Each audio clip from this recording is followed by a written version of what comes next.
Welcome back to my blogs. तो ये शाम का टाइम है, बहुत दिनों बाद आपके साथ मैं अपना डेली रूटीन शेयर करने वाली हूँ। ये डेली रूटीन होता है, शाम को कुछ काम होते हैं जो हमें निपटाने होते हैं और कुछ काम सुबह के होते हैं जो हमें रात को ही निपटाने होते हैं, ताकि सुबह हमारा जो है होच पोच ना हो। क्योंकि बच्चे के साथ ऑनलाइन क्लासेस होती हैं तो थोड़ा सा जो है वो टफ़ हो जाता है घर को मैनेज करना।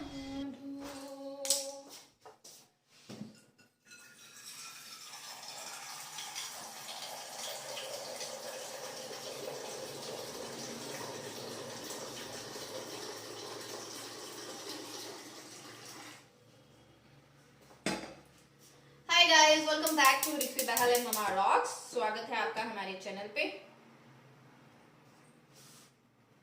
मैं हूँ मीनाक्षी और शाम का टाइम है। रूटीन मेरा शुरू हो गया है शाम का।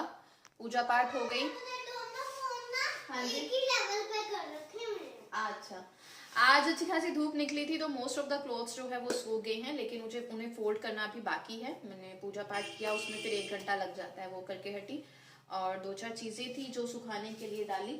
और सबसे पहला मेरा किचन में एंट्री लेते ही काम है कि मुझे थोड़ा सा पानी जो है वो रिक्वी के लिए गर्म करके उसकी बॉटल में डालना है, क्योंकि खत्म हो गया है। खत्म नहीं हुआ था, आई थिंक ठंडा हो गया, पता नहीं क्यों रख दी वो, मुझे पता नहीं चला। तो ये मेरा रूटीन है, छोटा सा रूटीन है, आपके साथ शेयर करने वाली हूँ। बने रहिए मेरे साथ, देखते रहिए रित्वे बहल एंड ममा रॉक्स। इतनी ठंड में एक मम्मी अपने बच्चे के साथ अकेली कैसे जद्दोजहद ऐसा कोई जद्दोजहद नहीं है, बस थोड़ा सा तबीयत ढीली होने की वजह से थोड़ी सी चीज़ें हैं जो टफ लगती हैं, थोड़ी सी चीज़ों में टाइम ज़्यादा लग जाता है, लेकिन थोड़ा सा मैं उनको कन्वीनियंट कर लेती हूँ। जैसे ज़्यादा हाई फाई रेसिपीज़ नहीं बनाती जिनमें ज़्यादा टाइम लगता है, वो नहीं बनाती। शॉर्ट शॉर्ट बनाती हूँ जो जल्दी बन जाए और थोड़ी टेस्टी भी हो, बच्चे के लिए ठीक भी हो। तो मैंने शायद आपके साथ पहले भी शेयर किया था, दही का मैं बनाने वाली हूँ रेड़ू। पंजाब में रेड़ू बोलते हैं, आई थिंक हिमाचल में भी रेड़ू ही बोलते हैं। बहुत सिंपल सी रेसिपी है, लेकिन ये बहुत टेस्टी लगती है। स्पेशली आप मक्की की रोटी के साथ खाओ ना तो ये बहुत ही यम्मी लगती है। तो जल्दी से मैं आपके साथ शेयर करती हूँ। दूध मेरा जनरली आता है शाम को, जनरली नहीं, रोज ही शाम को आता है। कभी भी नहीं आता, हमें दूध मिलता ही नहीं है। एक्चुअली अंकल की ना टाइमिंग नहीं है शाम को, कभी 5 बजे कभी 6 बजे, और सर्दियों में थोड़ा सा टफ हो जाता है ना, तो इन्हें बॉईल कर लेते हैं और तड़के को रेडी करते हैं। पहले मैं अपनी दवाइयाँ लेती हूँ। हाँ जी, हाँ आना तो चाहिए, ये तो है। मैं बोलूँगी अंकल को, भाई टाइम से नहीं तो कभी तो आओ तो सही। एक्चुअली अंकल ने 2 दिन दूध नहीं दिया था, उनकी तबीयत खराब थी। मेरा वजह से सर गया था, क्योंकि थोड़ा थोड़ा बचा रहता है ना, मैं पनीर के लिए बचाती हूँ, तो मैंने पनीर नहीं बनाया, फिर उस दूध को यूज कर लिया। तो ऋत्वी कहती चाहे कभी भी आओ, लेकिन आओ तो सही। आप लोगों ने बर्थडे ब्लॉग को बहुत ज्यादा प्यार दिया, thank you very much. Ritvi ने बहुत सारे सरप्राइजेस बनाए थे, आज भी बना रही है। अब वो रोज ही बनाती है मेरे लिए, लेकिन बर्थडे बहुत ज्यादा एक्साइटेड नहीं बोल सकते, बर्थडे बहुत ज्यादा मेरे लिए खुशनुमा था। मजा आया आपको? एक बेटी ही अपनी माँ को इतना प्यार कर सकती है? कमेंट सेक्शन में लिखिएगा। बेटे भी करते हैं, लेकिन मेरी थाली में जो लड्डू है मैं तो वही बताऊंगी ना। तो चलिए मिलते हैं थोड़ी देर। ऋत्वी, इसको डोर में रख दो, फ्रिज के ना साइड पे डोर में रख दो। ऋत्वी छोटे छोटे काम बहुत अच्छे से करवाती है। ये इस साइड पे ना देखो, उस पे इस साइड पे डोर में। तो यहाँ बना रही थी मैं रेड़ू। मेरा सरसों का तेल जो है वो गरम करके रखती हूँ ना मैं, वो ख़त्म हो गया, तो मैंने थोड़ा सा एक्स्ट्रा वर्जन ऑलिव ऑयल लिया था यहाँ पे, और उसमें डाल दिए हैं मैंने 2-3 कड़ी पत्ता, हींग डाली है, और इसमें आप अगर ज़ीरा अवॉइड करना चाहते हैं कर सकते हैं। मैं थोड़ा सा ज़ीरा भी डालती हूँ, थोड़ी सी राई भी डालती हूँ, क्योंकि ऋत्वी को हर खाने में ज़ीरा चाहिए, और स्पेशली रेड़ू में। लेकिन अगर आप अकेली राई से ये बनाओ ना तो बहुत टेस्टी बनता है, अलग सा टेस्ट आता है, बहुत ही यम्मी होता है, और ये डाइजेशन को भी इम्प्रूव करता है। और यहाँ पे लहसुन, अदरक और प्याज जो मैंने इकट्ठा मैश करके रखा था वो डाला था। आप कट करके भी डाल सकते हो, लेकिन ऋत्वी के मुंह में अगर बड़े बड़े अदरक वगैरह ऐसे आ जाए ना तो वो फिर खाती नहीं है, इस तरह से क्रश किया हुआ खाती है। हाँ, अगर आप प्याज थोड़ी ज़्यादा क्वांटिटी में डालो तो और ज़्यादा आपको अच्छा लगेगा। सारा जब हमारा प्याज वगैरह भुन जाता है तो हम यहाँ पे थोड़े से मसाले डालेंगे। मैं सिर्फ हल्दी डाल रही हूँ, गरम मसाला थोड़ा सा डाला था, और मैंने थोड़ी सी यहाँ पे देगी मिर्च डाली है ताकि कलर अच्छा आ जाए। क्योंकि रेड़ू को गाइस हम ज़्यादा पकाते ही नहीं है, मतलब वो बॉयल वगैरह नहीं करते, उबाल नहीं आने देते, क्योंकि फिर वो फट जाता है, क्योंकि इसमें बेसन नहीं जाएगा, है ना। तो दैट्स वाई जो सारी चीज़ें हैं वो पहले ही हम पका लेंगे, फिर कलर अच्छा नहीं आता। और यहाँ उसके बाद मैंने दही को भिगो लिया था, थोड़ा सा पानी डाला था। मैं गाढ़ा गाढ़ा रखती हूँ, कई लोग पतला करते हैं, लस्सी टाइप बना लेते हैं, लेकिन मेरा थोड़ा गाढ़ा गाढ़ा ही होता है। बस दही को भिगो लेना है, थोड़ा सा उसमें पानी डालना है, और हाँ अब इसे चलाते जाना है। और आपको गैस जो है वो कम रखनी है, गैस तेज़ नहीं रखनी है। और जैसे ही आप दही डालना शुरू करो ना, आप उसे ऐसे ही चलाना शुरू कर दो, क्योंकि फिर अगर नीचे वाला जो फ्राई पैन का तला होता है वो गर्म होता है, और दही जब आप गर्म तले पे डालते हो ना तो फट जाता है। इसलिए जब भी आप दही डालते हो उसी टाइम चलाना शुरू कर दो, और जस्ट इसे 2 मिनट इस तरह चलाते हुए पकाओ, जब आपको लग जाए ना कि मेरा जो ये रेडू है वो गर्म हो गया। इसको बॉयल नहीं करना, नहीं तो ये फट जाएगा। और हरे धनिए से हमने इसे गार्निश कर लिया है। बहुत ही टेस्टी बनता है। अगर आपके पास वो कच्चे वाला प्याज होता है ना, हरा प्याज, तो उसकी ऊपर वाली पत्ते जो होते हैं वो डालो तो इसका क्या ही कहना। और ऋत्विक को बहुत ज़्यादा पसंद है। झटपट सी एक रेसिपी है, बच्चों का टेस्ट भी थोड़ा सा अलग हो जाता है, क्योंकि वही दाल चावल सब्जियां खाते खाते बच्चे भी बोर हो जाते हैं। तो ऐसी चीज़ें होती हैं जो उनकी डाइजेशन को भी इम्प्रूव करती हैं। हमारी ट्रेडिशनल चीज़ें हैं ये, जो बच्चों के लिए बहुत ज़्यादा अच्छी हैं, वो खाना उनको ज़रूरी है। तो मैंने सोचा था कि मैं रेडू बना के बर्तन धोती हूँ, फिर चपातियाँ बनाती हूँ। इसी बीच सासू माँ आ गई थी, और कुछ गपशप भी हो गई। और जब उन्होंने सिंक में बर्तन देखे तो उन्होंने धोना शुरू कर दिया। वो हमेशा ऐसा ही करती हैं, और जब से मैं बीमार पड़ी थी तब से तो बस वो आती हैं, जब देखती हैं सिंक में अगर 2-4 बर्तन भी हैं ना तो धो के चली जाती हैं। और उनका इतना ही जेस्टर मुझे बहुत अच्छा लगता है, क्योंकि इस एज में भी वो इतना काम कर रही हैं। एज उनकी कुछ ज़्यादा नहीं है, लेकिन हेल्थ इश्यूज़ उनको बहुत ज़्यादा हैं। दैट्स वाई थोड़ा मुझे फ़ील होता है, उनसे हिचक रहती है, चाहे मेरी तबीयत ठीक हो ना हो, कि मम्मा ये कर दो वो कर दो। मैं थोड़ा कहने में हिचकिचाती हूँ, क्योंकि उनकी तबीयत कुछ इस तरह से रहती है। लेकिन वो खुद बहुत चीज़ें सोचती हैं, और कभी कभी ऐसी छोटी छोटी हेल्प कर जाती हैं, बहुत खुशी मिलती है। होता है ना, एक माँ बाप का आसरा, माँ बाप आमने सामने घूमते रहें, आपके आसपास रहें, उनकी ब्लेसिंग्स आपके आसपास रहें, यही दौलत बहुत बड़ी होती है। क्योंकि वो लोग भी हैं जिनके पास ये चीज़ें नहीं हैं, माँ बाप नहीं हैं, सास ससुर नहीं हैं, तो उनकी लाइफ बहुत टफ होती है। ज़रूरी नहीं होती है कि आपकी सास आपके साथ रहे तो आपका काम करे, ये ज़रूरी नहीं है। वो आपके आसपास घूम रही है, आपको देख रही है, आपको प्यार कर रही है, बातें कर रही है, बहुत है। मम्मी बर्तन धो गए तो मेरे 10 मिनट बच गए, है ना। जब भी सासू माँ इस तरह से हेल्प करके जाती है ना, बहुत मज़ा और मेरी सासू माँ से कभी मैं आपको, मतलब मैं ना हेसिटेट सी होती हूँ, शर्माती हूँ कि मैं किस तरह से इंट्रोड्यूस कराऊँ, कैसे बात कराऊँ। मेरी सासू माँ बहुत सुंदर है, गोरी चिट्टी, और काम में तो इतनी फुर्ती है ना कि, तो घर के महाराज का खाना जा रहा है मेरे लिए, तो वही सब कुछ है।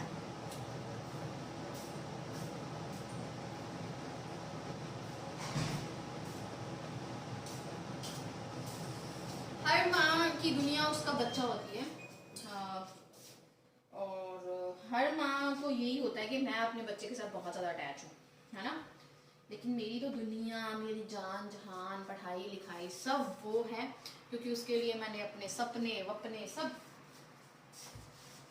चलो भगवान ने पता नहीं किस्मत में क्या लिखा है, शायद सपने पूरे होंगे। ऋत्विक को मैंने खाना जो है वो गरम गरम ही खिला दिया था, और बस सब कुछ हो गया था। लेकिन मैं अपना खाना खाने से पहले क्या करती हूँ, अपनी सेल्फ़ को अच्छे से साफ़ कर लेती हूँ, जिसमें इस गैस स्टोव को जल्दी साफ़ करती हूँ। और बर्तन जो 2-4 होते हैं ना सिंक में, वो भी धो के फिर ही मैं खाना खाने बैठती हूँ। इसका रीज़न ये है भी है कि खाना खाने के बाद मुझे ज़्यादा बर्तन धोना बिल्कुल पसंद नहीं है।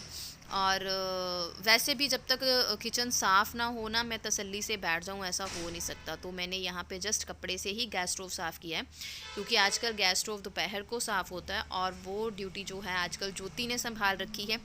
ये चीज़ें अब दोपहर को ज्योति करके जाती है, ताकि मेरा वर्कलोड कम हो जाए। वो बर्तन वगैरह दोपहर के वो धो करके जाती है। बहुत हेल्प करती है। वो कोशिश करती है कि मेरा वर्कलोड जितना वो कम कर सके वो उतना कम करके जाती है। तो रात को मुझे इतना काम नहीं होता, लेकिन फिर भी जो क्लीनिंग है वो तो करनी ही है। ये तो मस्ट है ही है। तो बस इसी तरह एक बार एक कपड़ा लेके और उसके बाद दूसरा साफ़ कपड़ा लेके मैं जो है वो एकदम अच्छे से सेल्फ़ को चमका लेती हूँ, साफ़ कर लेती हूँ। अब मैं खाऊंगी खाना और दवाइयाँ वगैरह टाइम पे साथ ही खा के फिर किचन का थोड़ा सा 5-7 मिनट का काम है, जैसे दही लगाऊंगी और 2-4 बर्तन जो हो जाएंगे खाने वाने के वो धोऊंगी। और उसके बाद कपड़ों का ढेर है, क्योंकि आज धूप निकली थी तो सारे कपड़े धूप में सुखाए हैं, तो वो फोल्ड करूँगी और ऋत्विक को साथ साथ पढ़ाऊँगी। अच्छा बना खाना? सुपर। ऋत्विक को ये बहुत पसंद है।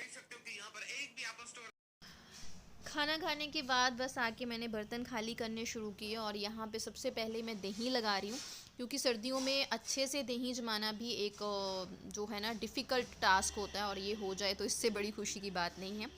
दूध मैंने बॉयल किया था, मैं हमेशा बॉयल दूध करती हूँ, उसके बाद ही जाग लगाती हूँ। तो इसमें मैंने दही डाल के थोड़ा सा इसको फेंटना शुरू कर दिया है। इससे क्या होता है कि चाहे जितना मर्जी आपका पतला दूध है, आपका दही जो है वो अच्छे से गाढ़ा बनता है। दही के लिए बिस्तर रेडी हुआ है।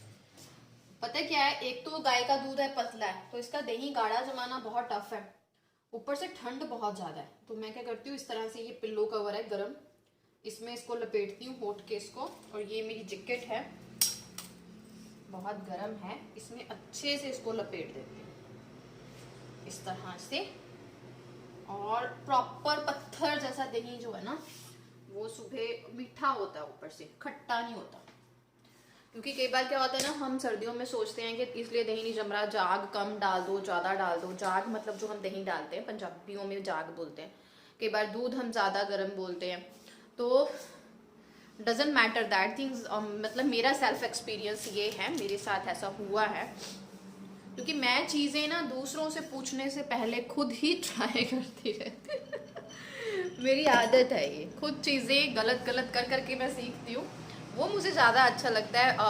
क्योंकि आजकल आप किसी से पूछते हो ना, तो अगला बंदा आपको अगर बता भी देता है तो 4 बंदों को सुनाता है कि इसको ये चीज़ मैंने बताई है।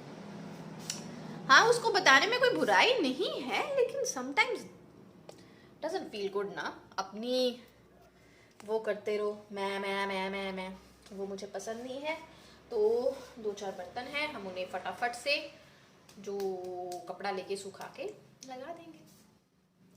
पता है कि काम जो है ना वो, ये मैंने ऐसे टॉवल रखे हुए हैं। एक तो काम सुबह उठो ना, क्योंकि सुबह ऋत्विक की ऑनलाइन क्लास है, नाश्ता है, ये है वो है, काम वैसे ही बहुत होते हैं, है ना।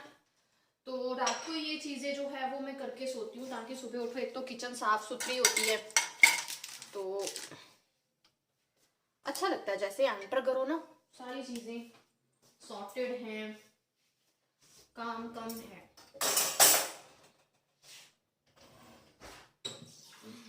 इसमें मुझे मैं बादाम डालने हैं सुबह के लिए, फिर भूल जाती हूँ, तो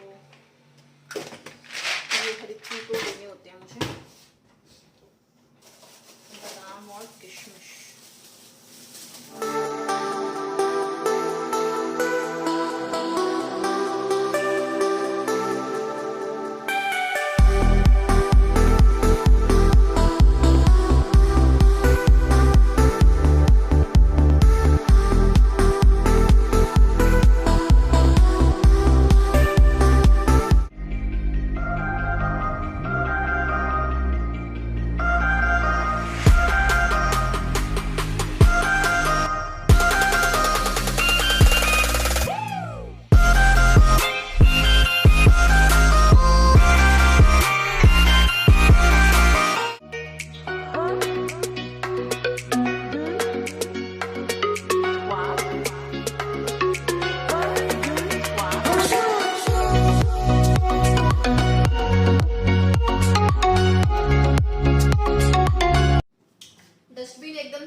अब अच्छे से सारा जो है डस्टबिन धो के रख दूंगी, क्योंकि फिर अगर कचरा अंदर रह जाए तो कॉकरोचेस आने का डर रहता है। और साथ ही सिंक साफ़ कर दूंगी।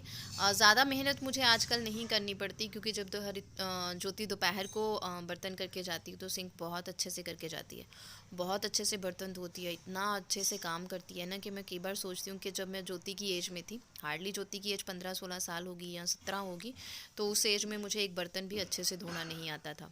तो वो तो बहुत कुछ करती है बाबा, इतनी हेल्प करती है, इतना मतलब उसमें सोच समझ है। तो यहाँ पे बस जो है किचन का ऑलमोस्ट काम ख़त्म हो गया था। और मेन ये छोटे छोटे काम होते हैं जो मैं रात को ही करना अच्छे से अच्छा लगता है मुझे, कि डस्टबिन धो लो, सुबह के नाश्ते की तैयारी कर लो, किचन को अच्छे से चमका दो, बर्तन अच्छे से लगा दो, क्योंकि इन चीज़ों में आधा घंटा सुबह एम ही वेस्ट हो जाता है। सुबह उठ के तो पहले फॉर्म में आते आते ही टाइम लगता है, तो फिर जब हम फॉर्म में आ जाते हैं तो उसके बाद ये बर्तन वगैरह लगाना, ये डस्टबिन वगैरह साफ़ करना, इनमें बहुत टाइम चला जाता है। तो मैं ऐसे जो छोटे मोटे काम होते हैं वो रात को ही करके सोती हूँ। कपड़े तह लगाना, अगर धोने हैं, वो भी ऑलमोस्ट सब कुछ ऐसी चीज़ें रात को ही करके सोती हूँ, ताकि सुबह होच पोच ना हो। का काम 99% ख़त्म है, बस ऋत्विक को सोते टाइम दूध देना है। अब उसे मैं पढ़ाऊँगी और साथ साथ मैं कपड़े फोल्ड कर लूँगी। और फिशेस का तो खाना हो गया था, अब इनकी लाइट ऑफ करेंगे, क्योंकि जिन भैया को मैंने बुलाया था ना इनको देखने के लिए, जिन्होंने बताया था फिशेस आपकी बीमार हैं, तो उन्होंने बोला है कि रात टाइम इसकी जो है आप लाइट ऑफ कर दिया करिए। तो बस एक दो चीज़ें हैं जो मुझे हीटर पे सुखानी है। बच्चा, व्हाट हैपन? किचन वगैरह का सारा काम ख़त्म करके, यहाँ छोटी मोटी चीज़ें जो बाहर समेटने वाली थी वो समेटी। डस्टिंग वगैरह की इतनी ज़्यादा आजकल ज़रूरत नहीं पड़ती, या यूँ कह लिए कि मैं जानबूझ के ही अनदेखा कर देती हूँ, मुझ में अब इतनी हिम्मत होती नहीं है। और मुझे लगता है कि मैं ज़्यादा ओवरलोड अपना काम करके थक जाती हूँ, तो जब तक बॉडी उस तरह से मुझे आंसरेबल नहीं हो रही है, साथ नहीं दे रही है, तो बहुत सारी चीज़ें हैं जो मैंने अवॉइड की हुई हैं। तो यहाँ पर मैं ऋत्वी के लिए एक टेस्ट प्रिपेयर कर रही थी।